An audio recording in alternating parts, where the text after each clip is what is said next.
bafoire balodi abanyozigwa bafoire baje. No retreat, no surrender, we are preaching this good man agenda. You died on the cross, no longer care. You're my savior. I love you, Jesus. You're my savior. You died on the cross, no longer care. You're my savior. I love you, Jesus. You're my savior. Talimba, yeah. Yeah, man. Talimba, yes, do that. Talimba, yeah. Yo, we are blessed generation to this. A chosen generation, constant studio place. I'm writer. Na. Fighter, my messiah, provider, my lighter. Tusaba mukama na leta tadupa. Mayataba dikiteta. Jaja God mwete mukama ruhanga. Died on the cross, no longer care. You're my savior. I love you, Jesus. You're my savior. Died on the cross, no longer care. You're my savior. I love you, Jesus. You're my savior. Wow, Jesus.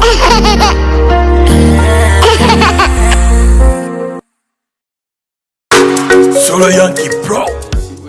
Mukama na abagonzo kufa kwa bikiwo mukama kuinekitiniso maiso gali gumisiriza kwikihampero no wali singura bakutora Abakaiso TV ebijuma byo kwikiriza abageerindireho mwebale muno mukama baho mugisa nitwaro mugisa guno nengenda kwa ka program habo wiro butaito titukabaire kingura direct kandi sazi nambe tukubaliza tuli ha control room kuno Kampala mukimanyire ebintu ebimu niho bine connectingira tindi mu studio ya Hoima ndi mu studio ya Kampala mbere nzire kurabo jonko kubaru kukora chonkanye chwamnya gamba Kampala mukyeho live ha TV yaitu enu mbazeo mbeki nkubaza kwenda kubaza kinkubenda ko bijucha vira Mariese mbire na mbere urakaboli hona vira Maria tugenda kutandika cha Sande rwebagyo kyonka twenda muno abahaisa ba buli parish zona ntubetaga abektewe eki Abakaiso ntubetaga kuijakara havira Maria mwijja kuba no musomo gwanyu gwembaganizo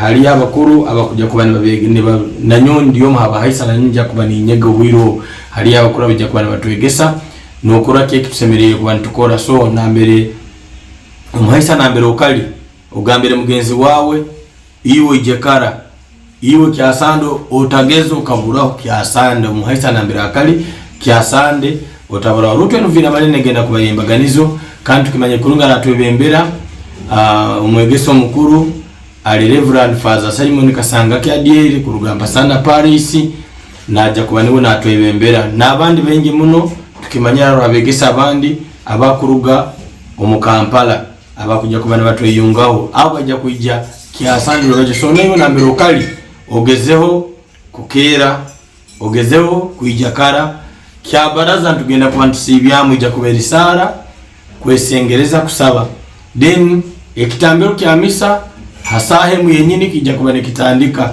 kyabaraza tuwe musara twali mukwesengereza bana ba mukama ebigambo nibyebyo tinyira bingi tinguja kwikara muno hana iveno abakuba program ziri nyingi tukyakora bingi hakyaroho ningira tukekirizibu tukwentuboleka byomaki bike bitwina eyo bijja kujunanzibwa na spiritual director wetu TV no trantu gichingura so fatu kakingwire mutagamba nye tumisirize nka Abakaiso no tukakingwire kyonka tulimu kuwominga ikintu kunywa ne mukirura muta nyenkya nagenda kwa program ntaito tuinaho omu malini omulimo tebana bakuwa naye tujja kurura nyenke kintu kukwara kitambuza nyenke malini najja kugeza kuturambuza na abantu abandi ba connecting nabo ningira kutandikana saha isatu za nyenchakara nagera kuba naturambuza munyonyo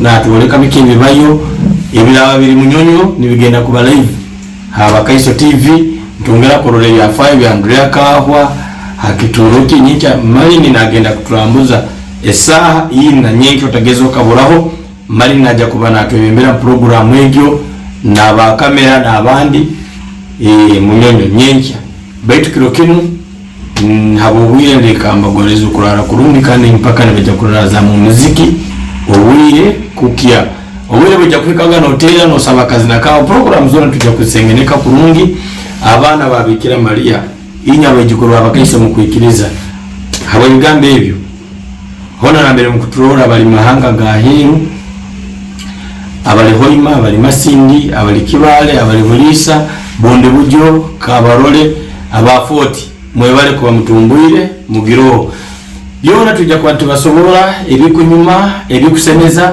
byona jja kubibana obusanga hano Abakaiso TV ebijuma byo kwikiriza mukama batubera omugisa murale no businge Kristo ahaisiwe mukama na bagonzo kufa kwa bikiwe mukama kuinektinso maiso gali gumiseza kwikihampero no wali singura bakutora Abakaiso TV ebijuma byo kwikiriza abagirindireho mwebale muno mukama baho omugisa nitwara omugisa guno nengenda kwa ka program habo wiro utaito titukabere kingura direct kandi sazina mbitukubaliza tuli ha control mukono Kampala mukimanyire bintu bimu niho bine connectingira tindi mu studio ya Hoima ndi mu studio ya Kampala mbere nzire kurabo jonko kubaru kukora chonkanye chwamye gamba Kampala mukyeho live ha TV yetu mbazeo mbeki nkubaza kwenda kubaza kinkubenda ko bijucha vira Maria sembire na mbirora kaboli hona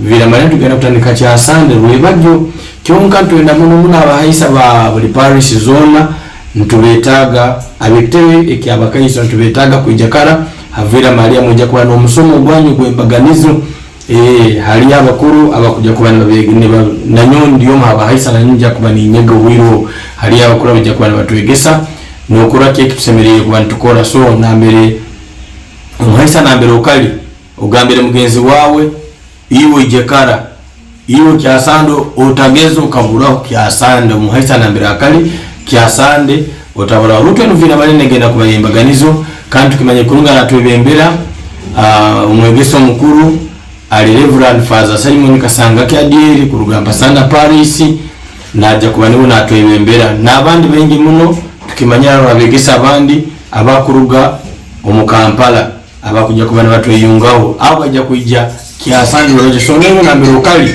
ogezeho kukera ogezeho kuijakara kya baraza tugenda kwantusibyamu ija kuberisala kwesengereza kusaba then ekitambiro kya misa hasahe mwenyini kijja kubane kitandika kya baraza tuwe musala twali mukwesengereza bana ba mukama ebigambo nibyebyo tinyina bingi tinguja kwikara muno ha live eno agokuba program ziri nyingi tukene tukyakora bingi hakyaroho ninga tukaikirizibwa tukwentuboleka byomaki bike bitwina eyo bijja kujunanizibwa na spiritual director wetu TV eno twantu gichingura so fatu kakingwire mutagamba nye tumisirize nka Abakaiso no tukakingwire kyonka tuli mu kuwominga ikintu kunywa ne mukiura muta nyenkya nagenda kwa program ntaito tuinaho omu malini omulimo tebana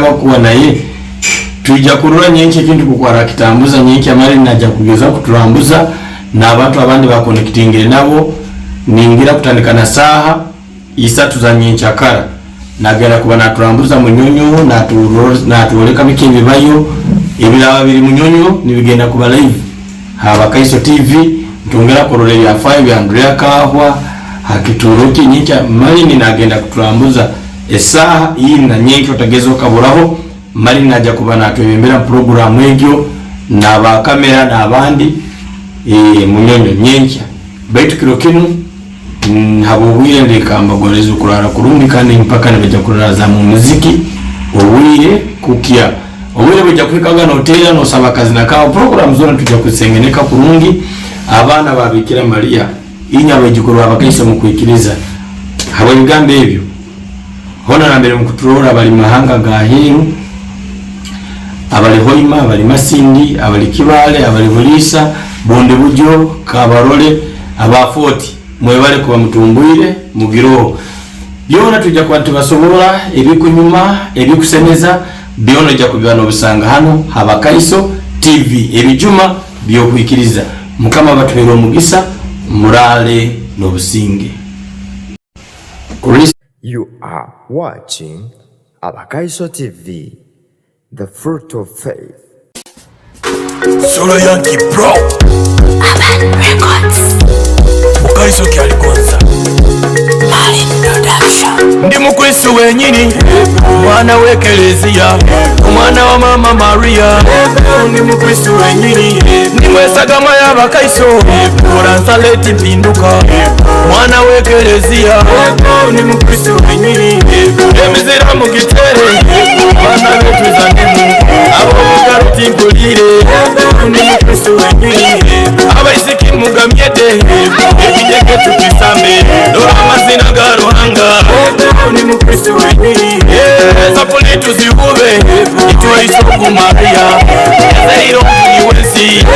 Ndi mukristo wenyini, bafaza timba boine, bemulu z'abasista, iso kuna gatanga. Ndi mukristo wenyini, pereze ndongo yange, embutu zibwatuke, engalabi n'amadinda. Ndi mukristo wenyini, samba samba tugende, tekete iwe tugende, mazina tugatange. Ndi mukristo wenyini.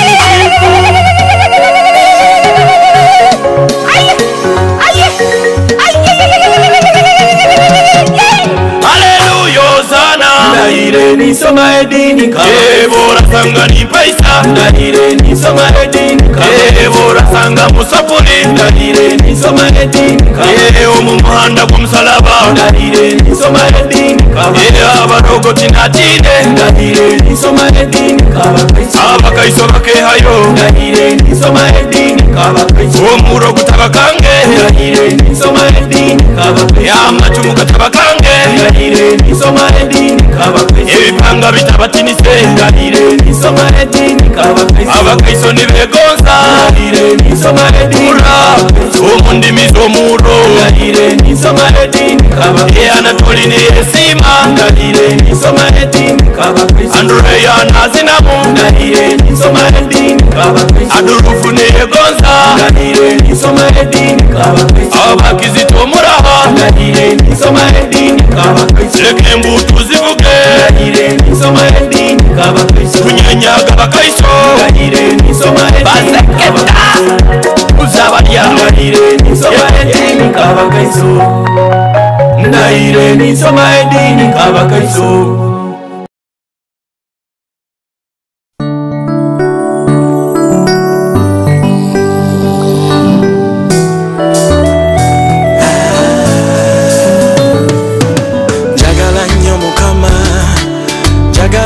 Nsitule jagala ngate mwabomba itabana be nange mulabeko ngakola nange mbeko ku bujulizi jagala nnyo Mukama n'omutima gwange buli lwe mulaba ku musalaba avumibwa nakubwa laba bwafuuka omusiru ku lwange omu abange anjagala Mukama nange nsanye mwagale beera mu binyonyo wesibawe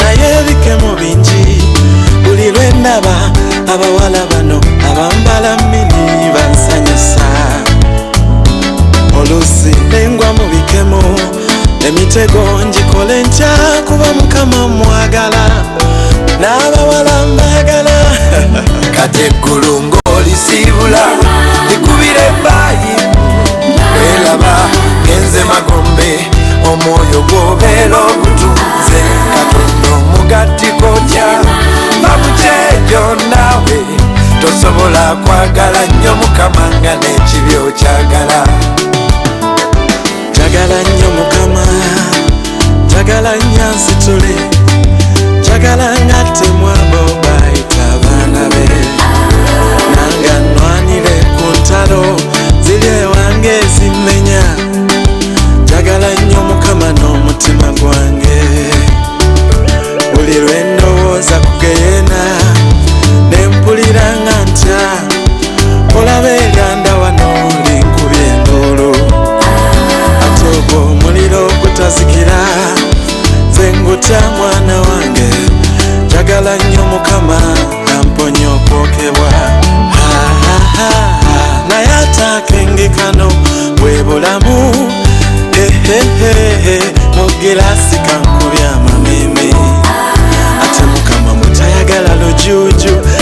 yenze nakola ntya kuba mukama mwagala nakenge nkagala kati eggulu ng'olisibula ekubira ebbayi elaba ngenze magombe omwoyo gwobeera ogutunze katonda omugati kotya mamukyejo naawe tosobola kwagala nnyo mukama nga n'ekibi okyagala nkola n'amaanyi sifuna boosi atwala ennyingi nange mubaliza wano mukkuba enjawulo ate mukama ng'otayagala babbi yenze nakola ntya kuba mukama nkwagala n'enjawulo empomera kati eggulu ng'olisibula ekubira ebbayi elaba ngenze magombe omwoyo gwobeera ogutunze katonda omugati kotya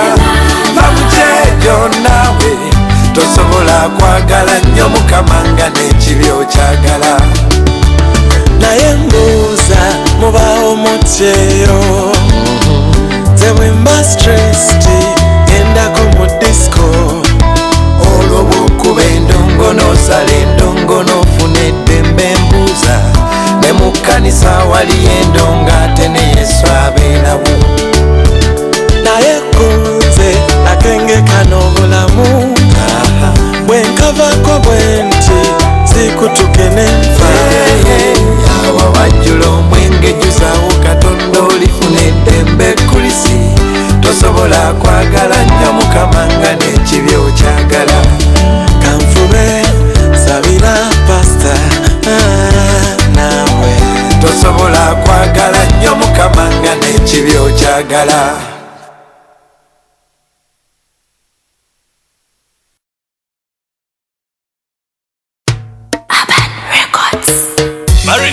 Marini agitaire ngoma ya mukama itwe tuzine Kaiso kyaligonza mukama natugonza kamera ya ruhanga enyunyu zino kwezi nibirora mukiro izuba nirisiba nibirora misana umuhanga gutamba natangaza itangazo ogwali haiguru abakuroga bagambe itangazo onana ogwali haiguru abitima abo bagambe itangazo ogwali haiguru abakurokompoka ebigambo itangazo ogwali haiguru atulinda wa kimanyire oliyo nondoga baito bondoga iwo mfunamuki kimanyire oliyo nosera baito bosera iwo mfunamuki iwe kumumao kugenda nombaza baitu bombaza mukama nanyimutya omuntu nakubaza binu na biri baitu mufaki mukama koera kasente iwe nogura mama hemba iwe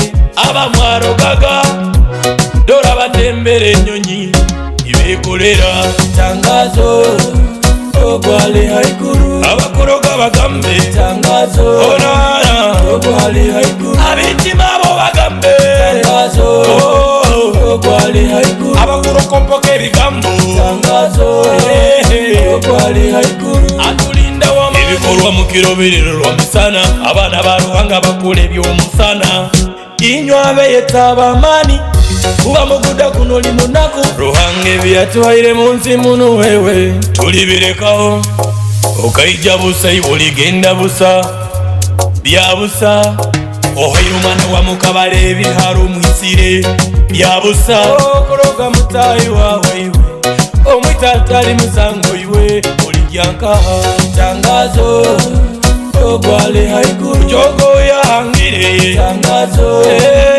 ogwali haiguru umubaza ongutaine kabina tangazo anana ogwali haiguru wesereka mwiramizo tangazo ayayaya ogwali haiguru abaliso bagambe tangazo ogwali haiguru buli omwali kakuzibwa tangazo ogwali haiguru abakwaya bagambe tangazo ogwali haiguru abafaza bagambe tangazo ogwali haiguru babasta mulire tangazo ayaya ogwali haiguru omukitabo kya ruhanga tangazo ogwali haiguru halimwa bitwakozire tangazo ogwali haiguru yenzi bitakutwara tangazo ogwali haiguru Production.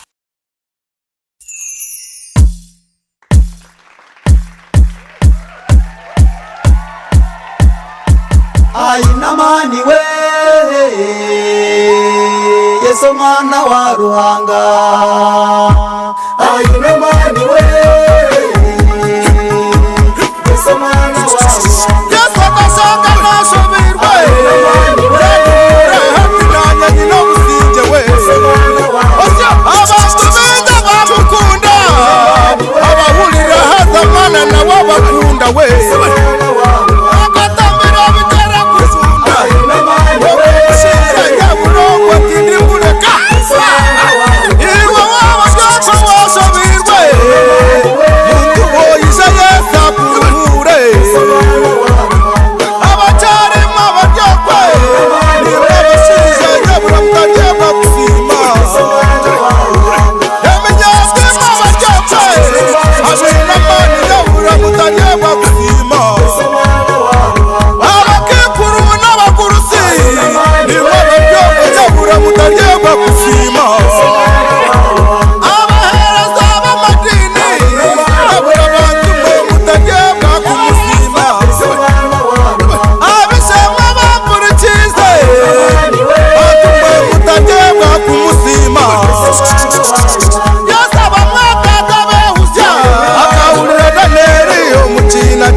Tulya kuruka twesimbe mu muhanda gwe zabu tulitambura na Yesu mumuhanda gwezabu tugambe osana mumuhanda gwezabu tulitambura na Yesu mumuhanda gwezabu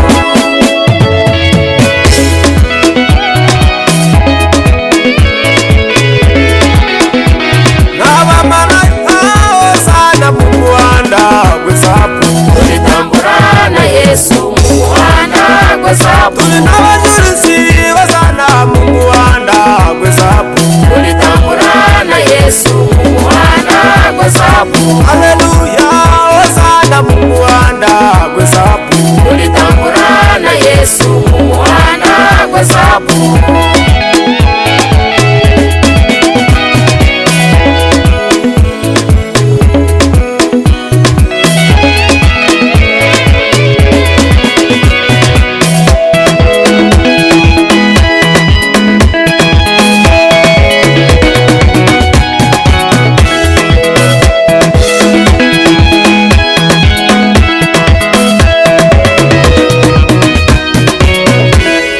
Yesu hemba hemba hembo muro kwake Yesu hemba hemba hembo muro kwake Yesu hemba hemba hembo muro kwake Yesu hemba hemba hembo muro kwake Yesu hemba hemba hembo muro kwake Yesu hemba hemba hembo muro kwake Yesu hemba hemba hembo muro kwake siyone kugarukire hembo muro kwake Yesu hemba hemba hembo muro kwake Yesu hemba hemba hembo muro kwake ukaratira Bisirayeli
mukama tibashobekwa bari nkorusozi Sayuni ainikunesi omungarose ainikunesi omungarose ainikunesi omungarose ainikunesi omungarose reka kwesiga abafumu amani tibakine reka kwesiga abarangi tibashobire garukira mukama owakuhanjire amana ginagara kutambire ainikunesi omungarose ainikunesi omungarose ainikunesi omungarose ainikunesi omungarose ainikunesi omungarose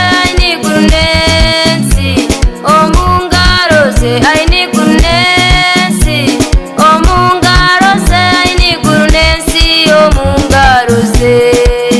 ainikunesi omungarose ainikunesi omungarose ainikunesi omungarose ainikunesi omungarose ainikunesi omungarose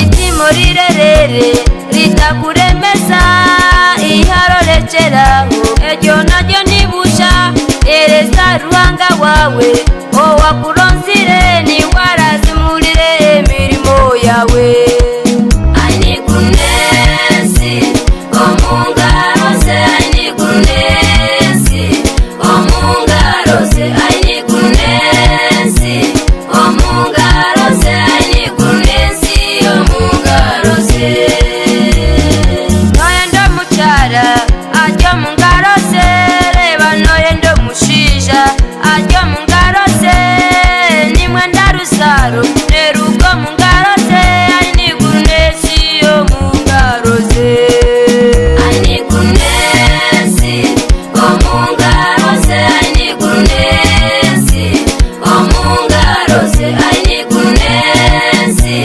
omungarose ainikunesi omungarose waba washobirwe isho mungarose wabolemerigwe isho mungarose ababire bashobirwe bakisho mungarose obusinge bakabuleba ainikunesi omungarose ainikunesi omungarose ainikunesi omungarose ainikunesi omungarose ainikunesi omungarose ainikunesi omungarose ainikunesi omungarose ainikunesi omungarose ainikunesi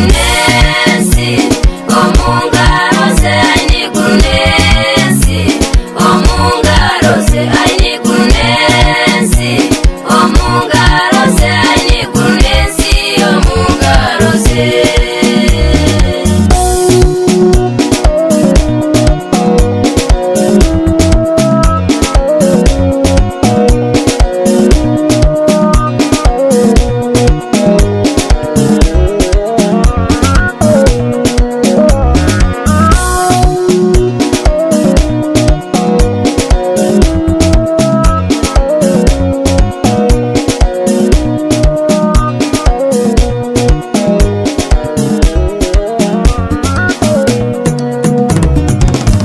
Can your God save you now? Chaos erupts as Eliab fiercely defends David in a brutal battle.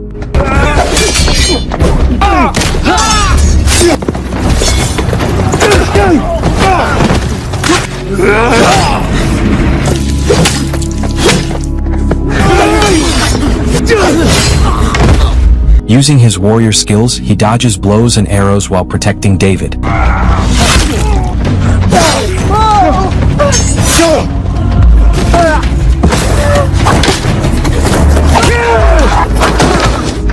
Suddenly ambushed by Samuel, who doesn't recognize him at first.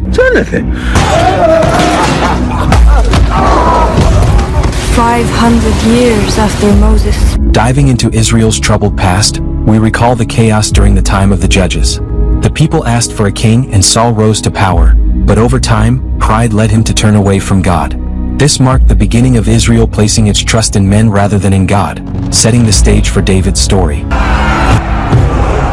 How many are there? In the valley of Elah, the giant Goliath mocks Israel and demands a challenger. How many days? While others tremble in fear, young David steps forward. Goliath hurls his spear. One grazes David, knocking him to the ground.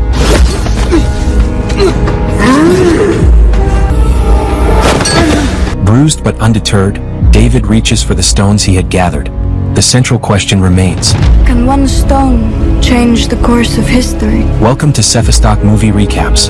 Today we delve into the details of House of David full season 1 recap. If you're new to this channel, please do subscribe and let us know where you're watching from in the comments section. Your support is greatly appreciated, my dear friend. Thank you.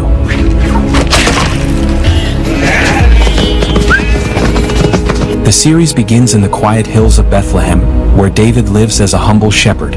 While tending his flock, he discovers a young lamb wounded by a lion, symbolically referred to as the Old King.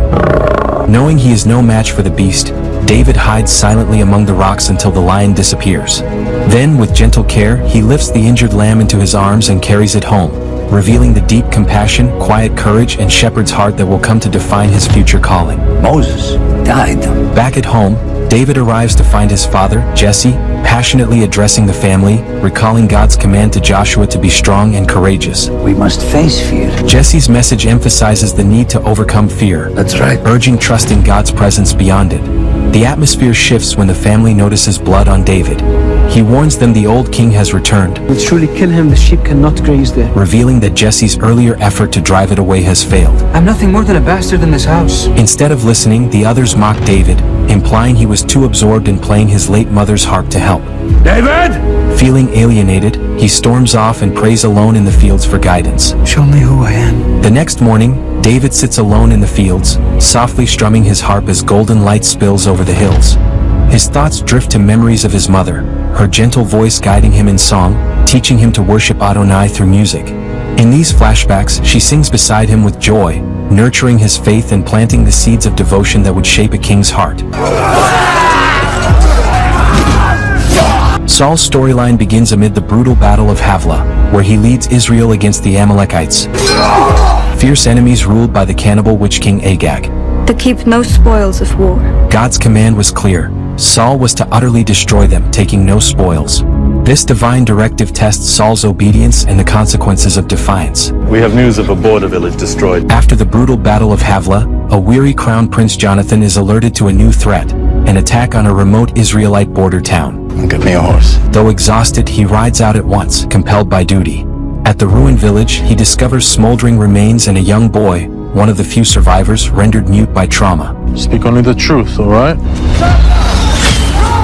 In a chilling flashback, the boy's memory reveals a towering figure moving through fire, shadows stretching over the carnage as flaming arrows fall.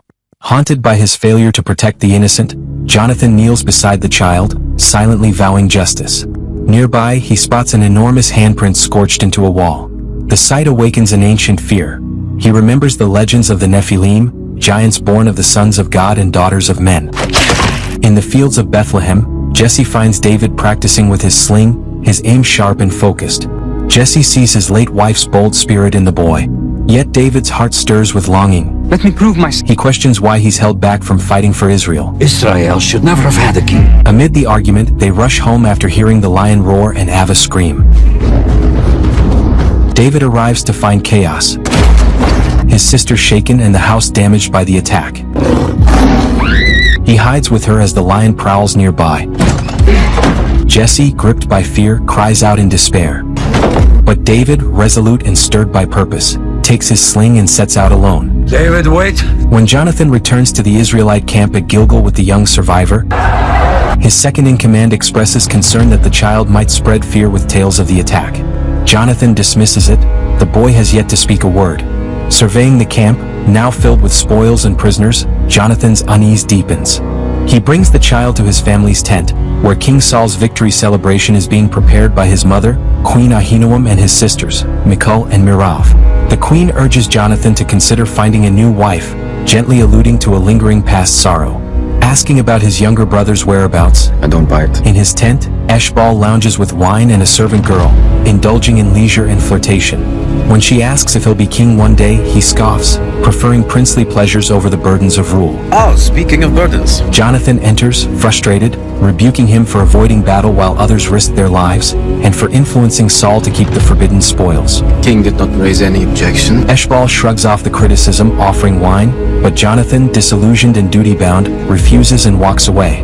Run along. At Gilgal Mountain, Saul stands proudly before a newly raised stela, distributing the spoils of war to his men. Double their portion. The monument, inscribed with praises not for God but for Israel and Saul himself, marks a troubling shift. It will be a memorial of all time. When Jonathan approaches with grim news of a giant attack on a border town, Saul dismisses it as mere Philistine fear-mongering. This is a Philistine trick. Jonathan is deeply unsettled, not just by his father's apathy, but by the act of dividing the Amalekite spoils, defying God's command. Why can God not speak to me? Saul declares that the time of judges and prophets is over.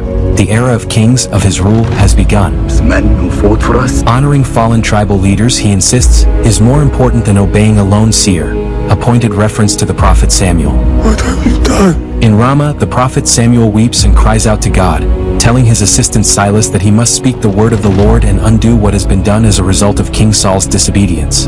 Meanwhile, Saul hosts a lavish feast to celebrate his victory, surrounded by the leaders of the 12 tribes of Israel. I am Adriel, son of Barzillai. Adriel, the elder of Judah, praises Saul's leadership, declaring that he has brought unity and prosperity to the nation. May your reign endure for all. He publicly reaffirms his loyalty, strengthening Saul's political standing. The captured King Agag is paraded before the crowd for public humiliation. In a grand gesture, Saul raises a toast to Jonathan, But he will be greater than I. proclaiming that his son will one day surpass him as king, only for Eshbal to mockingly echo the praise for his perfect brother. The atmosphere is festive and self-congratulatory. Determined and armed with only his sling and his faith, David tracks the lion to a shadowy cave in the hills. Celebrations continue with games and wine, until the camera shifts to a grim reminder. Agag, the Amalekite king, sits shackled at Saul's feet, spared from execution despite God's command. General Abner watches in disapproval, having advised otherwise, destroying Agag's dark spell performance. Steeling himself with courage, David enters the dark lair, prepared to face the beast that has haunted his family and threatened his flock. Suddenly, the mood shatters as the prophet Samuel enters unannounced.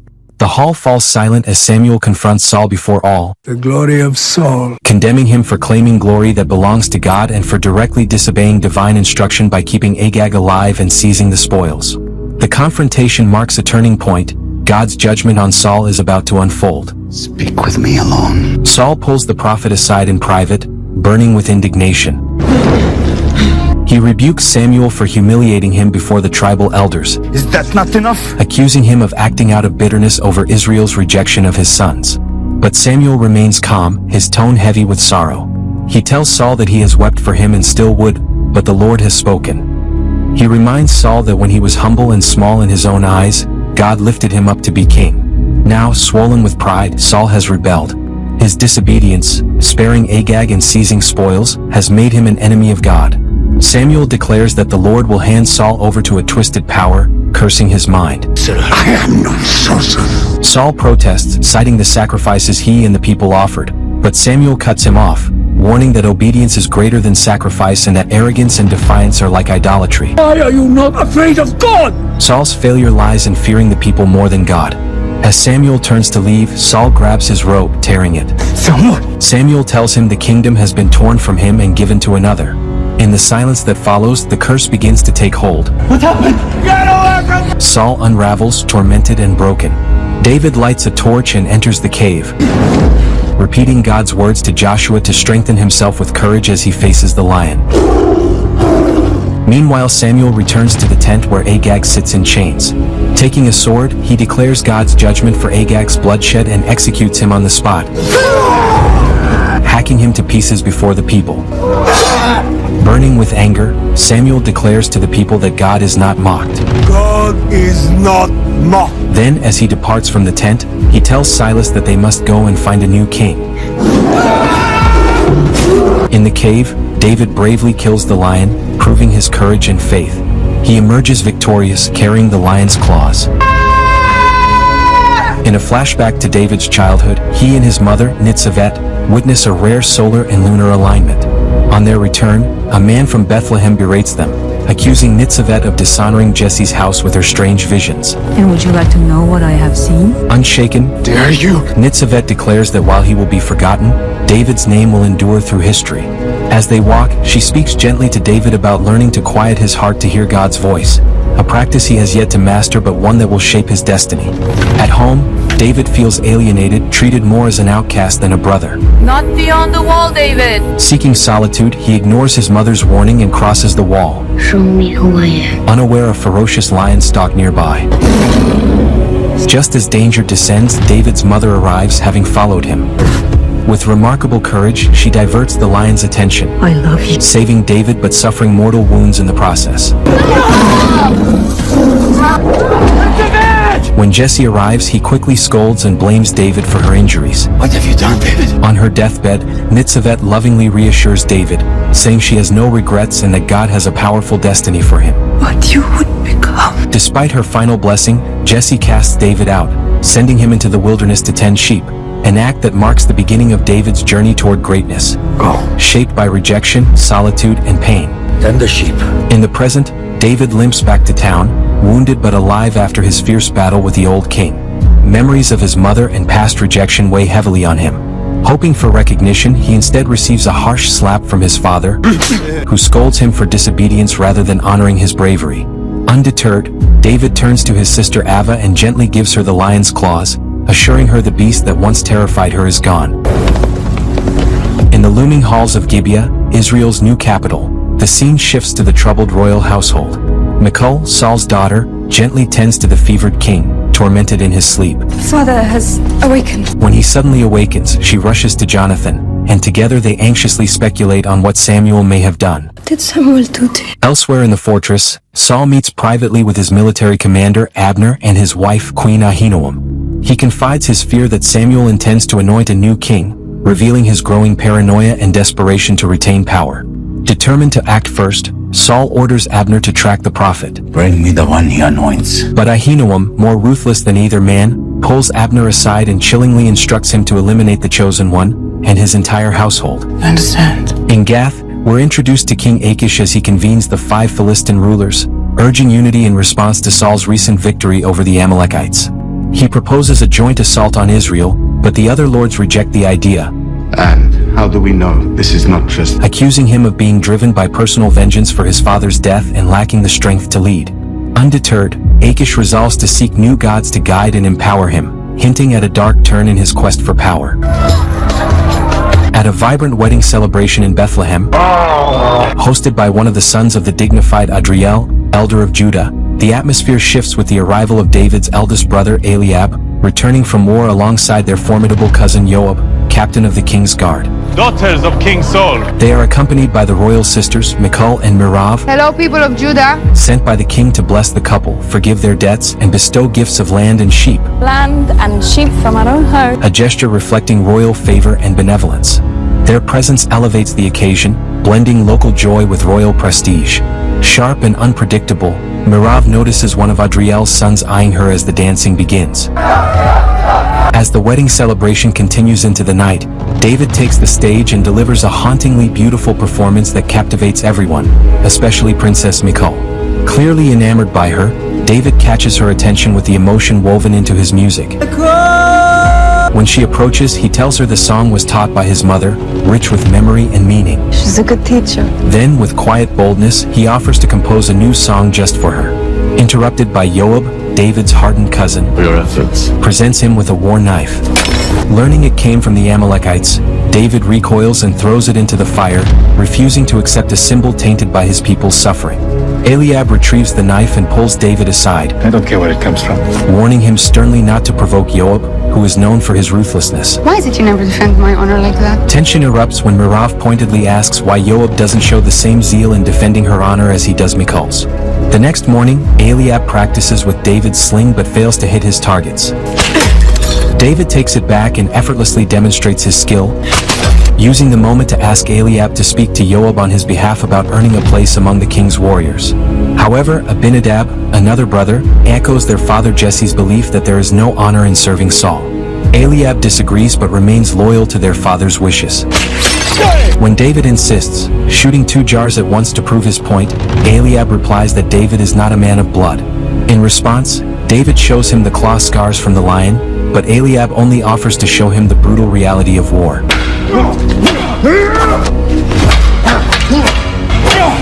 In a tense training yard within the royal stronghold, Abner and Jonathan spar intensely. Between strikes, Abner urges the prince to prepare, warning that with Saul's mental state decline, the kingdom may soon need new leadership. Forgive me, my king. Before the conversation deepens, Saul suddenly appears, seemingly reinvigorated. Brushing off concern, he declares he's never felt better and unexpectedly challenges Jonathan to a duel. I'm with an old man. Their sparring turns fierce, almost violent, as Saul fights with raw intensity.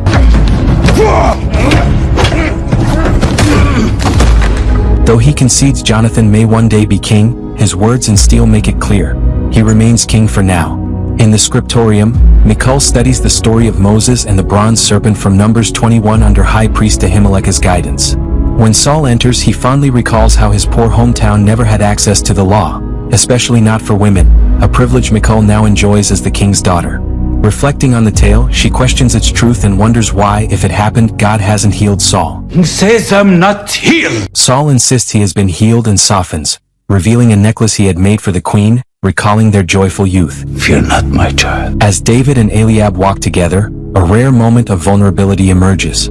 David gently asks about their mother, Nitzavet, and Eliab quietly admits his shame over how cruelly they treated her. She was a woman of great conviction. Acknowledging her deep faith and warmth, qualities they failed to honor in her lifetime. Their journey leads them to the charred ruins of the border town. There, Eliab reveals a giant's scorched handprint, echoing Jonathan's fear that the giants have returned.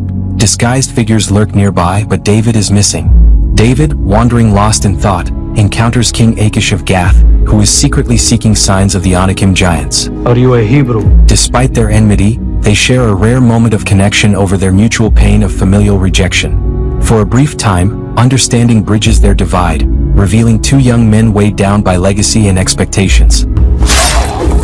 However, this fragile bond shatters when Achish turns on David, Yes. forcing Eliab to intervene and rescue him from danger. Save you now. Chaos erupts as Eliab fiercely defends David in a brutal battle.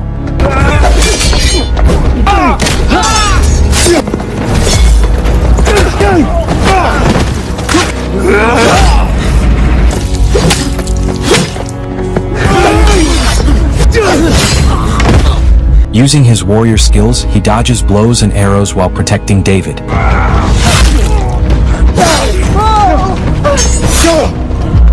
Amid the desperate escape through shattered ruins, tension mounts until an enemy arrow strikes Eliab in the back, turning their flight into a desperate struggle for survival. As night falls in Gibeah, it becomes clear that Saul's recovery isn't as strong as he claims. Sorry, Ushia. A servant notices him stumbling, confused. In private, Saul tells Ahinoam he's afraid to sleep, haunted by things he can't explain. She tries to comfort him, reminding him of his past victories and how they now live in a place once ruled by enemies.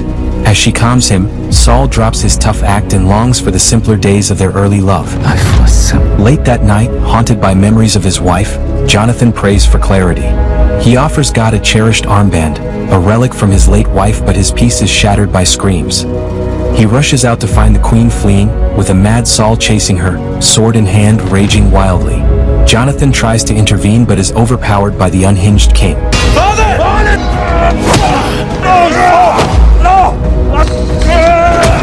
Just as the situation turns dire, How has it come to this? Abner steps in, and together he and Jonathan manage to restrain Saul, barely preventing a tragedy. Wounded and weak, Eliab urges David to leave him and escape. It is too far. But David, full of determination, refuses.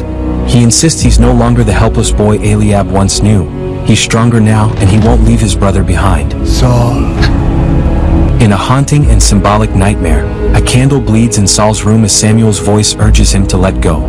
He sees young Ahinoam holding baby Jonathan, but the warmth turns cold when she says Jonathan will never be king. Destroy us. Saul is then drawn into a desolate desert, where he begs Samuel for a chance to make amends. I will make a man! Saul is thrown into a nightmare battlefield, shot by Achish and forced to watch Jonathan fall.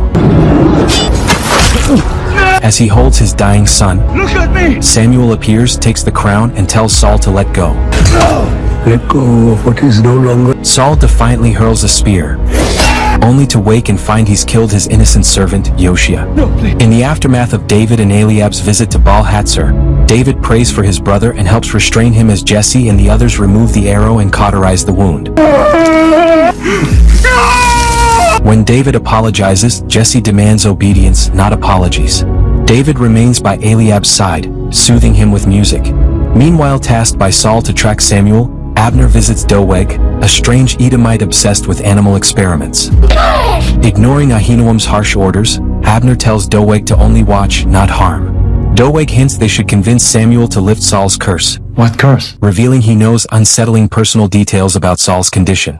Samuel returns home, heavy-hearted after God tells him to stop mourning Saul, as a new king has been chosen. Lord asks me to commit treason. Though loyal, Samuel fears anointing another will look like treason. Think if only I had been a better father. He feels guilty, wondering if his failures as a father helped cause the nation's troubles.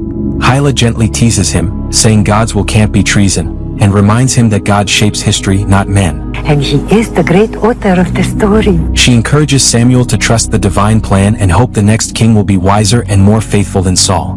Her words offer comfort as Samuel faces what comes next. In the wake of Yoshia's senseless death, Ahinoam visits his grieving mother, fabricating a noble tale of sacrifice to conceal Saul's guilt.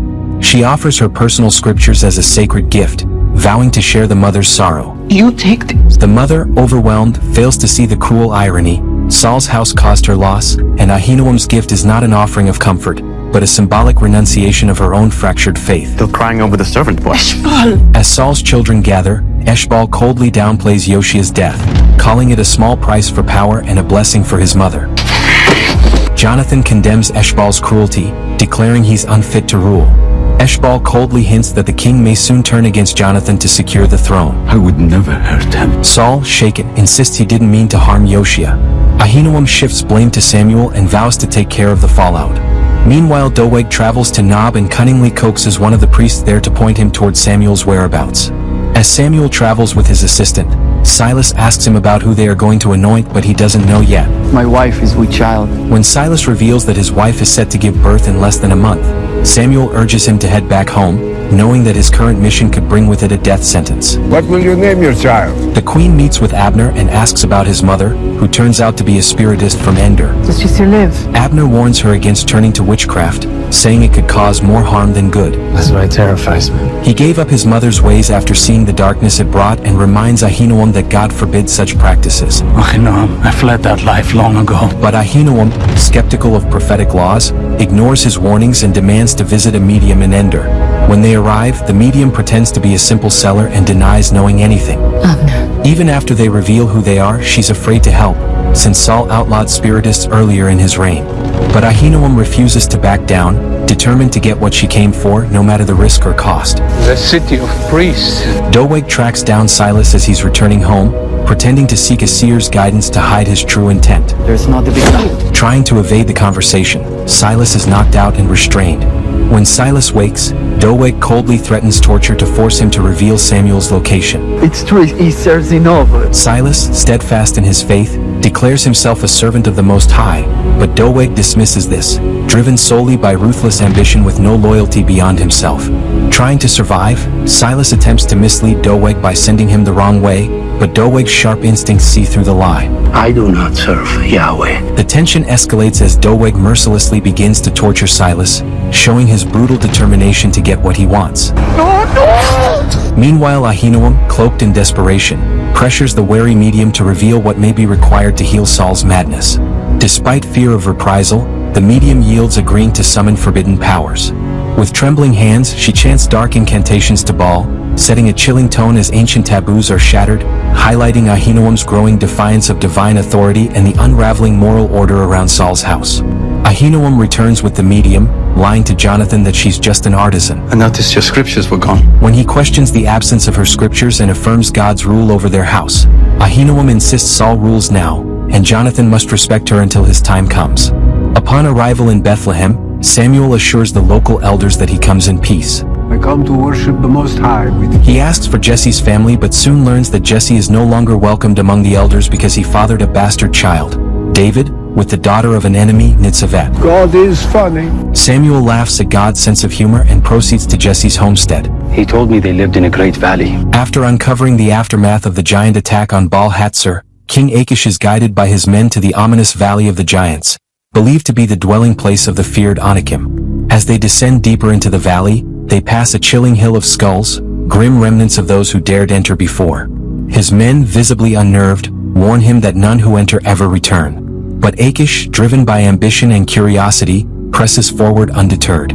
At a giant stone door in the mountain, Achish declares his wish to ally with the giants. Lord King of Gath, Orpah, their mysterious leader, answers and warns him. Yet I wish to be friends of yours. Ignoring his men's fear, Achish enters alone, disappearing into the mountain's dark depths.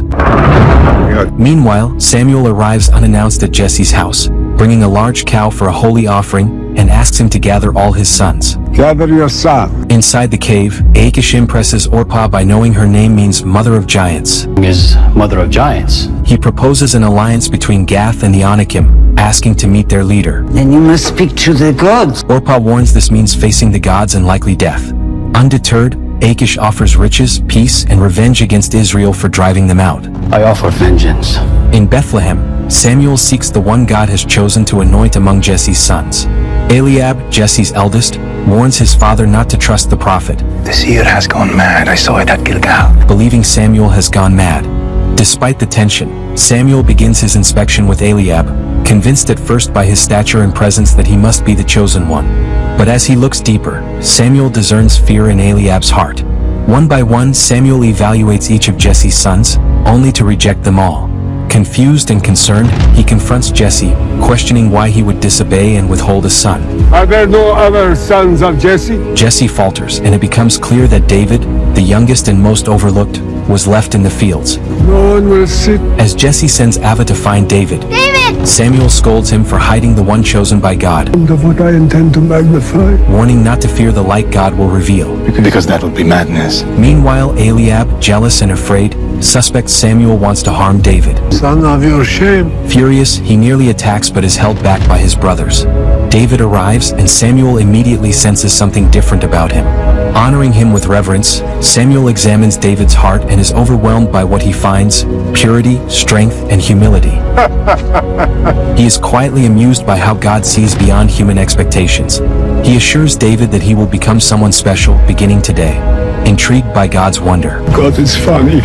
Meanwhile, in the cave, a satisfied Orpah introduces Achish to her giant sons. The greatest among them steps forward and introduces himself as Goliath. I am Goliath. At the same time as David kneels, Samuel anoints him with oil. In a moment that stuns all present, Samuel proclaims that the Lord has rejected the house of Saul and has chosen David as his royal son and the true king of Israel. King of Israel. The anointing marks a divine shift, as God's favor visibly passes from Saul's dynasty to the shepherd boy now destined for the throne. Elsewhere, Ahinoam accompanies Saul, now in his right mind, as he resumes his place on the throne before the nobles of Israel. Protector. As Saul looks out over his followers, Adriel proclaims his greatness and calls for his house to endure forever. Endure forever. Saul sits on his throne, uncertain. David has a supernatural vision of a peaceful stream where water turns to fire at his touch, signaling divine power. Samuel tells him he was transported by the Spirit, like the patriarchs before him. Though David is confused, Samuel warns that fear doesn't require understanding. He admits he resisted choosing David, but God sees not just who David is, but who he will become. Samuel glimpses a fiery vision of Saul's downfall, sensing the intense, dangerous power within David. He will try to kill us both. He leaves quickly, fearing Saul's wrath if their meeting is discovered. If he's not. He has gone mad. If he's not. While Eliab believes Samuel has lost his mind in old age, Jesse, having witnessed Samuel's prophetic power, is more open to his message. No, they cannot know this. Still, Eliab warns the family to stay silent about David's anointing, knowing that if Saul hears of it, he would see it as treason and have them all executed. What do we do with David? David's vision resumes, revealing a radiant warrior, likely the angel of the Lord, before he's suddenly pulled back to reality without answers. David awakens to Eliab, who warns him to stay silent about the vision and claims it isn't from God, showing deep skepticism and fear. The seer is beyond his time. Their tense exchange is interrupted by the arrival of their cousin Joab, captain of the king's guard, who brings an unexpected royal summons, not for the older, more experienced brothers Eliab or Abinadab, but for David. As King Saul sits in self-imposed silence, refusing visitors, his son Eshbaal enters, offering comfort or distraction with a tavern visit. But Saul brushes him off, only asking that he stop upsetting his mother. Still eager to please, Eshbaal pitches a grand vision of transforming Gibeah into a cultural hub to keep the people entertained and loyal. We build grand theaters for the arts. Saul acknowledges the idea's merit but doubts Eshbaal's ability to lead such an effort. It is not about when you were born. When Eshbaal suggests Saul's rejection is just about him being the youngest, Saul insists the issue runs deeper, something lacking at the core of who Eshbaal is. As Eshbaal prepares to leave, Yair, elder of Dan, bursts in, accusing him of defiling his daughter. Saul has betrayed me! Tension spikes when Saul, struck by madness, goes silent. Eshbaal cruelly mocks Yair, showing no regret. Before things get worse, Queen Ahinoam steps in, taking charge. I invoke the law of Moses! Yair demands justice, citing the law of Moses, demanding that Eshbaal either marry his daughter or be stoned. Calmly, Ahinoam points out the law would also condemn Yair's daughter, showing the complexity of the situation. She orders Yair to leave, promising the issue will be addressed the next day. The king has taken enough! Meanwhile in Jerusalem, as Joab delivered the king's summons for David, Jesse grows uneasy, sensing danger, and even Eliab hesitates. But Joab stands firm, bound by duty.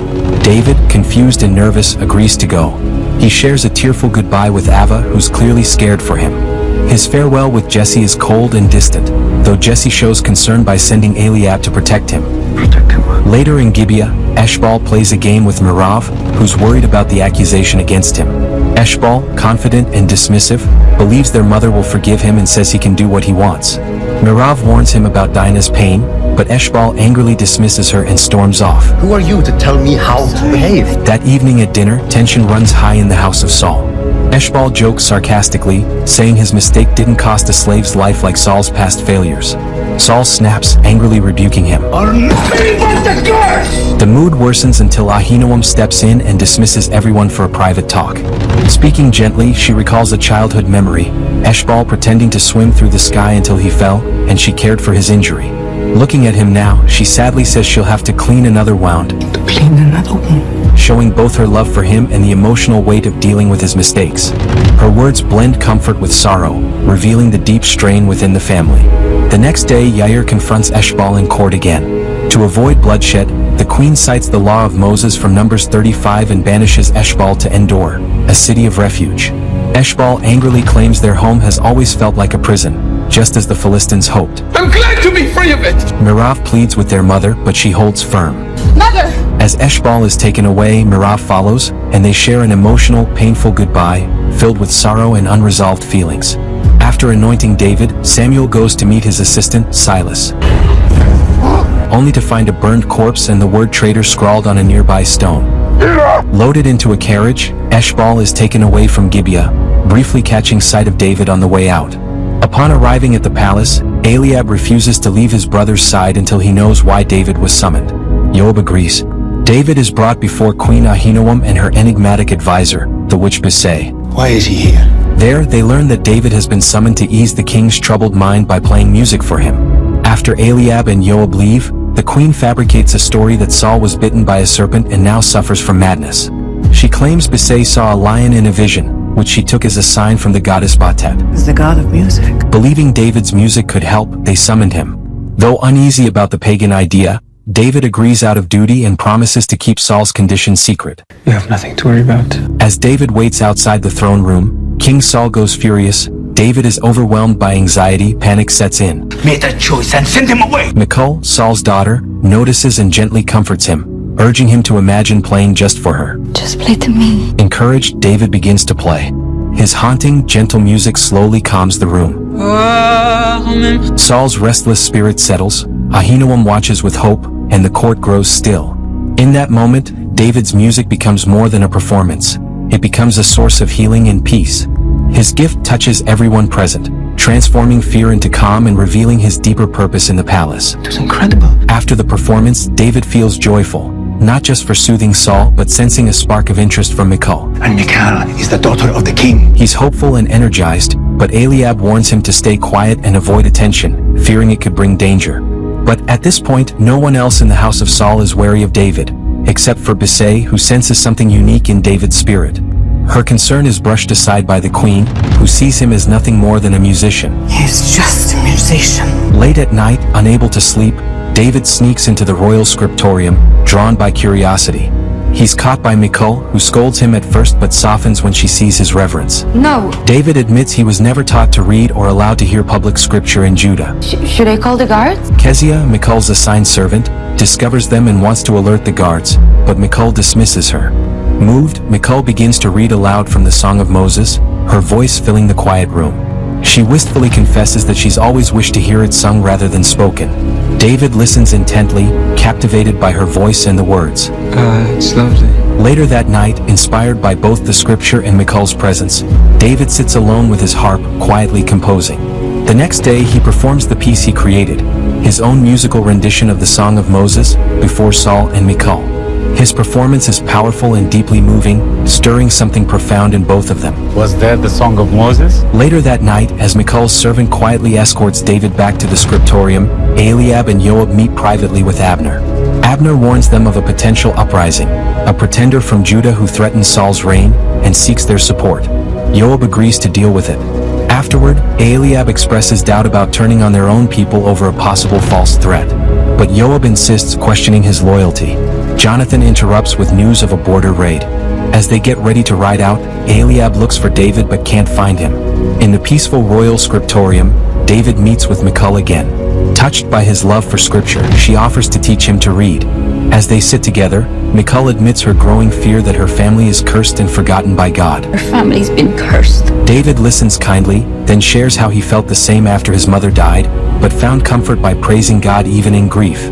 He gently assures her that God hasn't left them, and that he hopes his music will bring peace to her father. You deserve to be adored. He also tells her he wants to love her with the care she deserves. Moved, Michal gives him his first lesson, a chit with his name written on it. Thank you. Terrified that Silas may have betrayed the location of his family home, Samuel rushes to find his wife, Hela. Silas was murdered. To his relief, she's alive and well. After explaining what has happened, Samuel tells her they must now flee from Saul. As Eshbal's exile caravan nears Endor, hidden attackers ambush under nightfall, slaughtering the guards and setting the brush in his carriage ablaze.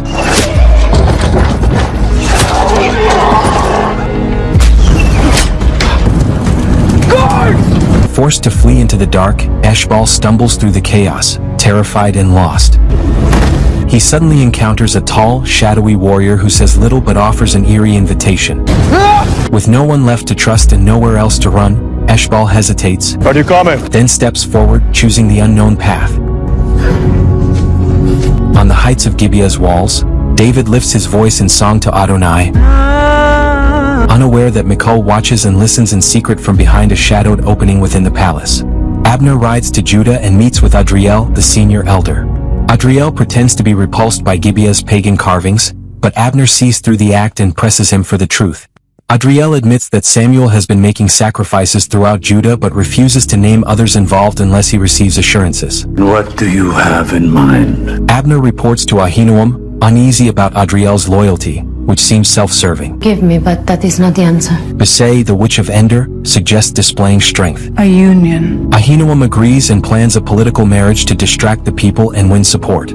Preparations begin immediately to summon Adriel for the proposed union. Had no king. Michal teaches David to read and shares that she doesn't want a princess's life. She dreams of simple village living. David downplays his role in Saul's healing, praising Michal instead.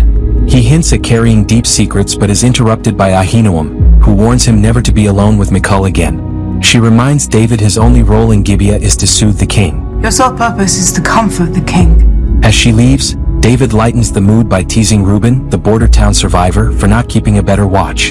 In her chambers, Ahinoam discusses strategy with Saul and Bisay. Do not trust magic. With magic failing, Ahinoam insists Adriel's loyalty must come through marriage. Saul gifts her a sentimental necklace, and she encourages him to stay strong. Wanted to see me? Michal appears in a red gown, delighting Saul and lifting the room's mood. David meets Eliab and learns of more border raids. Glad to see you are still alive.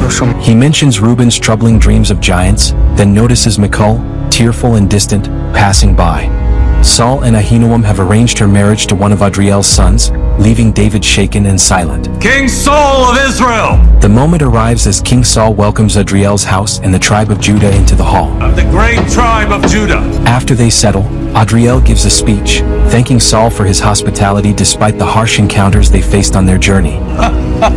Saul publicly announces the engagement before the entire court, solidifying the alliance and shocking David to his core. Struggling to contain his emotions, David can barely perform his music for the royal gathering. Shepherd, play! Meanwhile, Michal endures the boorish bravado of Adriel's sons, who drone on about their battlefield exploits. One of them stares at her possessively, while Adriel himself crosses a disturbing line. Princess. Publicly admiring Michal's beauty and remarking that he would marry her himself if his wife were dead. Wake up every day a happy man. King Saul interrupts the conversation, distracting Adriel from his daughter. Joab vents to Abner, calling Adriel's sons unworthy and the union pointless. Abner dismisses him, warns him to forget Michal, and hints David is the real threat. You cannot go through with this. I have no choice. Go. David follows Michal, but she sends him back, reminding him of their roles.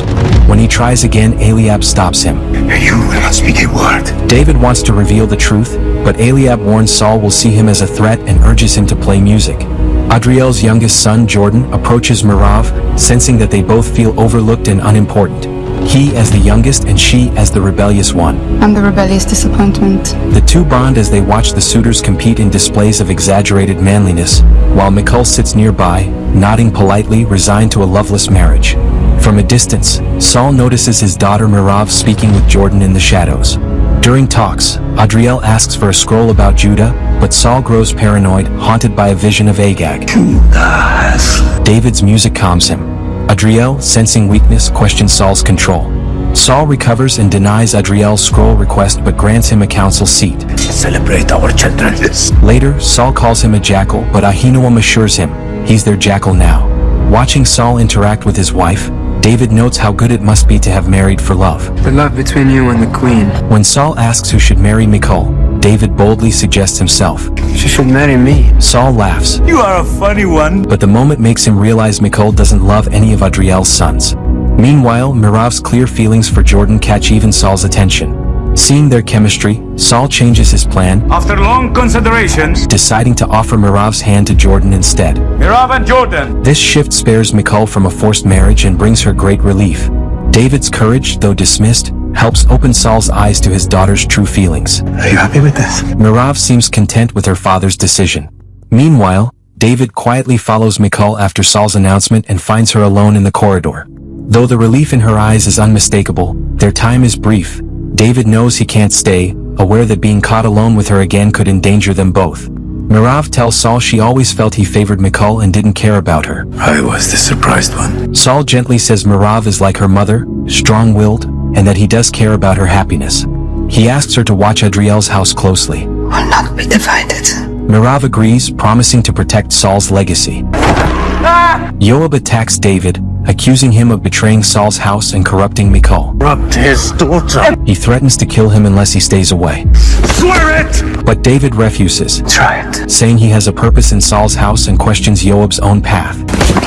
Shocked, Joab lets him go. Meanwhile, Ahinoam visits Michal and warns her against falling for David, calling him a shameful bastard unworthy of a king's daughter. Father was a poor donkey herder. Michal defends him, noting Saul was once a herdsman too. But Ahinoam insists David could bring lasting harm to their house. She admits Michal's heart may be his for now, but reminds her she wasn't born to be a trophy wife. You are not a trophy. She was born to be a shield to protect their family and kingdom. She urges Michal to see the bigger picture and choose duty over desire. It will serve to protect your family. Knowing the future of their house may rest on her decisions. Jonathan comforts Reuben, who's still scared by nightmares of giants. I will protect you. Though Jonathan promises to protect him, Reuben doubts him, saying he's too small. Saul and Adriel stand before the court to finalize their alliance. To Mirav. As a symbolic gesture, Saul presents Adriel with a copy of the sacred Genesis scroll containing Jacob's blessing. Honored, Adriel begins reading aloud to the gathered nobles.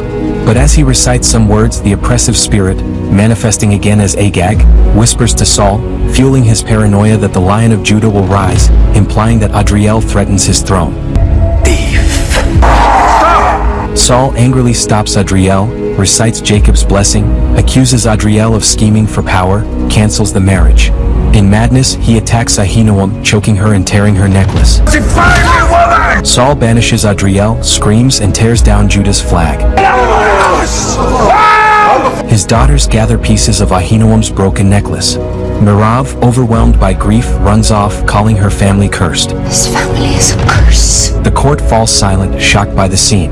That night, Saul lies restless, tormented by the spirit, as Ahinoam keeps watch. Bisay arrives, urging her to use sorcery to drive it out, claiming Saul, not her magic, is the true danger. When Ahinoam says sorcery is illegal without the king's seal, Bisay tells her to take it. She does. Unable to sleep after destroying the marriage deal, Saul wanders into the throne room where he finds David. Forgive me, my king. He speaks with regret about hurting Merav and shares his fear of being misunderstood and alone. He says all men want the throne but don't understand its burden. David comforts him, saying his family still loves him. They will forgive you. Saul, moved, invites David to sit on the throne, but David politely refuses. I should go to bed. After Saul leaves, David quietly sits on the throne, curious and thoughtful.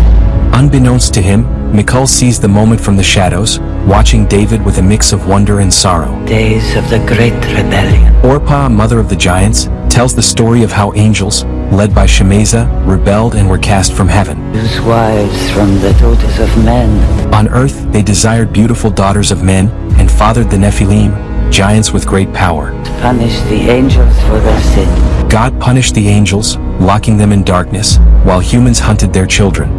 Now only Goliath and his brothers remain. As Orpah ends her tale in their hidden cave, Goliath questions why they must still live in fear. Why do we still hide in this cave? He wonders if they are cursed to hide forever despite being the last of their kind. In Gath, a Philistine king questions Achish's claims, insisting the armies will only unite if they witness the power he boasts of. At the sound of an approaching rumble, Achish proudly announces that his promised strength has arrived.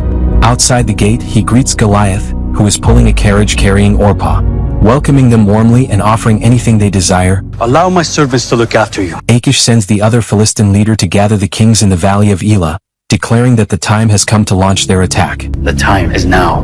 Meanwhile, David plays calming melodies for Saul late into the night. Michal watches and recalls her vision of David on the throne, now wondering about a future she still doesn't understand. You sound like Mother's mystic. Merav finds her and relates, admitting she once dreamed of their brother Eshbal's return. I lost him. They share a quiet moment of sympathy, Michal for Merav's broken engagement, and Merav for Michal's growing but conflicted feelings for David. Michal confesses she had begun to fall for him but is now uncertain after Ahinoam's revelations about his past. Merav, unsurprised, warns her that women are merely ladders for men's ambition, and tells her to accept it. With a blessed gift upon you. As Saul and David share a heart-to-heart, the king praises David's musical gift and confides that he, too, was once nothing more than a humble herdsman. You can be anything. He encourages David to believe that anything is possible, that one's beginnings do not define their destiny. With a touch of dramatic irony, Saul urges him never to let the words of any man steal his future. Meanwhile, Kezia brings Reuben to Doeg's lab, where Doeg cunningly tries to manipulate him into revealing what Samuel told Saul. Samuel? Yes. Distracted by gruesome experiments, Reuben hesitates, then finally gives in, confessing that Samuel has anointed a new king to replace Saul. In Gath, Achish proudly unveils a massive shield and sword forged for Goliath by master Mycenaean blacksmiths, using ancient metallurgical secrets said to have been taught to mankind by the fallen sons of God, an echo from the Book of Enoch. Goliath, awed by the divine craftsmanship of his new weapons, puts them to terrifying use, testing their strength on Achish's own soldiers in a brutal and awe-inspiring display of power.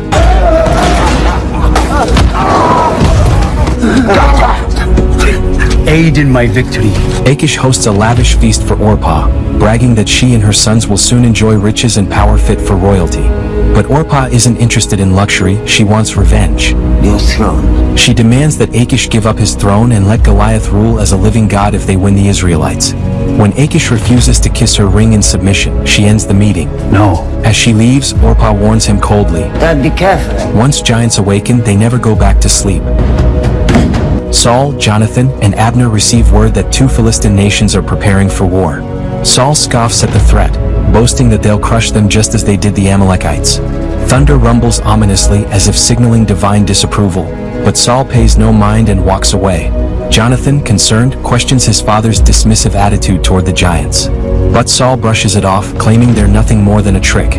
He warns Jonathan that no one, not even his own son, will take his throne, and boldly challenges the Philistines to witness the strength of a true king. David meets Michal, who says his past doesn't change how she feels, but asks why he kept it secret. Am I going to lose you now? David admits he feared being left behind and now fears losing her. He suggests they run away and live a quiet life. Michal, torn, says her mother would send soldiers after her. Between desire and duty. She tells David there's a difference between love and duty, and sadly admits they can't be together. As Goliath pulls Orpah's carriage, Achish considers launching an ambush, but before he can act, Doeg appears and proposes a more cunning alternative. In David's absence, Saul spirals into another fit of madness, attended by Merav, Ahinoam, and Bisay the medium. Bisay confesses she is nearing the limits of her knowledge and must attempt a dangerous remedy, one that could either cure Saul or kill him. With Ahinoam's consent, they draw Saul's blood. Bisay mixes it with a potion and gives it to him to drink. Meanwhile, David sneaks into the royal quarters to see Michal, but is caught by Eliab. Fearing David's presence will bring a curse upon Saul's house, Eliab tries to force him out. Now. Their confrontation is broken up by Jonathan, who steps in to defend David, insisting that he belongs there. Jonathan and David rush to Saul's chamber after hearing strange noises and find Bisay performing a ritual. This ends now. Jonathan demands her removal, saying God, not Ahinoam, rules the house. As they argue, Bisay points at David, claiming he's the cause of Saul's suffering. You will never be king. Jonathan dismisses her, but she warns he'll never be king. She storms out, leaving Ahinoam and Jonathan staring at David in fear. In the cave, Goliath's brother expresses frustration of hiding again. Orpah slaps him and says freedom will come, but not yet. Since their hiding place is no longer safe, they must move. She insists a new life can't start until the old one ends, urging patience and obedience for now. Late at night, David plays the lyre for Saul until his fingers bleed. Saul, soft for once, tends to him and admits his guilt and fear. I'm the only one to blame of all that is. He speaks as if David is Jonathan, confusing the two. David, disturbed, apologizes for failing to help and quietly says it's time he left. I have failed to ease your mind. On the other side, the giants gather in a dark cave, chanting loudly as they drink deeply from their wineskins. Their wild celebration echoes through the cavern, a fierce and haunting ritual of power in the shadows.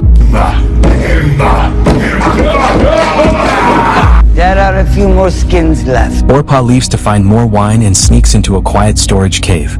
Suddenly, Doeg ambushes her, falsely claiming loyalty to Saul's house. Despite her fight, Doeg stabs her with an Israelite blade. Her scream echoes through the night, bringing Goliath to her side. He finds her bleeding and dying. With her last breath, Orpah commands Goliath to avenge her murder. Avenge me. Sparking a fierce vow of revenge against the house of Saul. In Gibeah the next morning, as David prepares to leave, Merav stops him. I can do no good here. Acknowledging that his presence only delays Saul's madness, it does not cure it, much like Bisay's magic. She asks if David has a message for Michal. Our futures are not aligned. Slightly confused, David asks her to tell Michal that their futures aren't aligned, but that he still loves her. Then David leaves Gibeah. There's no other way out. Meanwhile, Jonathan saddles his horse and explains to Abner that he is going to find Samuel, the only one who can help his father now. Driven by desperation, Jonathan rides to Mount Sinai, the sacred and mysterious mountain where he believes Samuel might be hiding. Alone, he climbs its rocky slopes as the wind howls like an ancient warning. Near the summit, a sharp headache drops him to his knees, unleashing vivid visions of his father Saul's death, and his own.